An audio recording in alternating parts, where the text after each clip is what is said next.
I'd say that I live a life that's kind of lives and breathes creativity in the sense that, my base was art. I started as an artist and I have my own practice, and then I also work with artists and I collect artwork.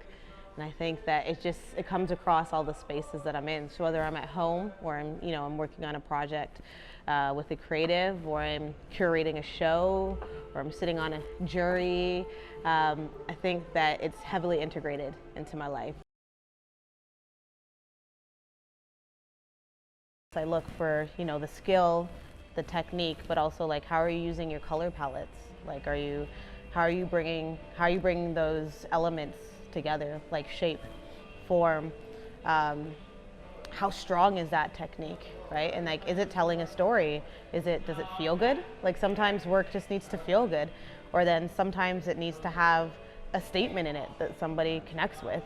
And sometimes it can be completely hard to read, and someone just likes the abstract nature of it and they want to interpret things themselves. So it leaves enough room for interpretation, and it leaves enough room for somebody to bring their own storytelling into it. So I think there's all these little factors that are what I would look for something in the artist project, as opposed to if I'm curating like an art show.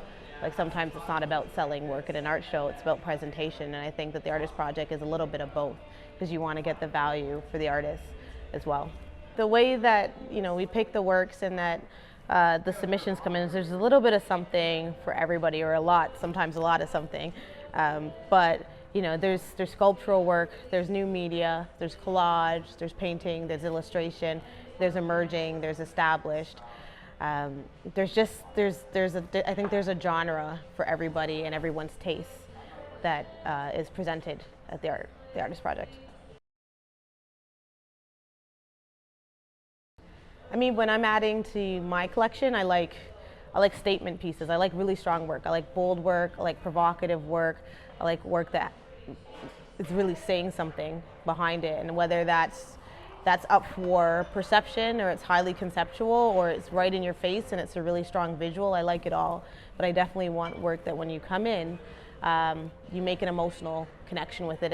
You want to ask questions about the work and you want to know more about it. It definitely has some depth to why it's on the wall.